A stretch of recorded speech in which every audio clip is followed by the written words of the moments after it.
राष्ट्रीय संरक्षण प्रबोधिनी अर्थात एनडीएच्या इतिहासात आज एक सुवर्णपान लिहिलं गेलंय।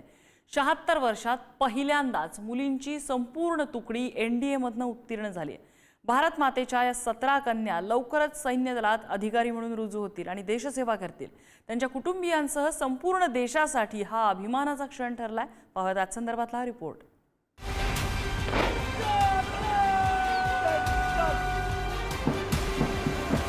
एनडीएची 148वी पासिंग आउट परेड।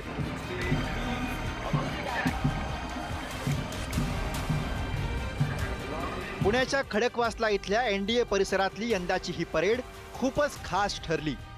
निवृत्त लष्कर प्रमुख जनरल व्ही.के. सिंग यांनी या परेडची सलामी स्वीकारली। त्यांच्या हस्ते कॅडेट्सना राष्ट्रपती पुरस्कार प्रदान केले गेले आणि या सोहळ्यात एक ऐतिहासिक गोष्टही घडली। ती म्हणजे देशसेवेचं व्रत घेऊन 17 मुलींची तुकडी एनडीएतून उत्तीर्ण झाली। 76 वर्षांच्या इतिहासात हे पहिल्यांदाच घडलं।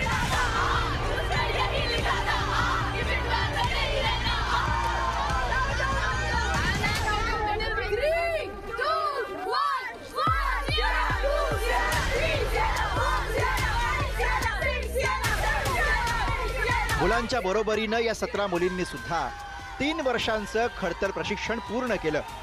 भारत मातेच्या या वीर कन्या देशरक्षणाचं व्रत स्वीकारून एनडीएतून उत्तीर्ण झाल्या। त्यांच्या चेहऱ्यावर एक सार्थ अभिमान झळकत होता, तो त्यांच्या शब्दांतूनही व्यक्त झाला। बहुत एक्साइटिंग मोमेंट है। पेरेंट्स को प्राउड किया है, अपने डिविजनल ऑफिसर्स को प्राउड किया है।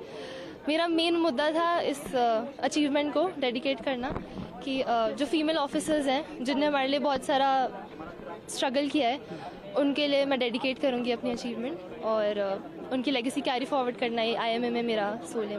For last 3 years we've always been dreaming that one day will definitely come when we'll pass out. I'll also pass through Antim Pag and then I'll stand with my parents in front of Sudan before joining this very building used to be my motivation and now I stand before it and it is just amazing to be an ex-NDA. 300 मुलांसोबत 17 मुलींची तुकडी एनडीएतनं pass out झाली। पण हा इतिहास घडण्याआधी मोठा न्यायालयीन लढा सुद्धा लढला गेला। 2021 मध्ये सर्वोच्च न्यायालयानं महिलांना एनडीए प्रवेश परीक्षा देण्याची परवानगी दिली। 2022 मध्ये यूपीएससीनं महिलांसाठी एनडीए मध्ये प्रवेश खुला केला।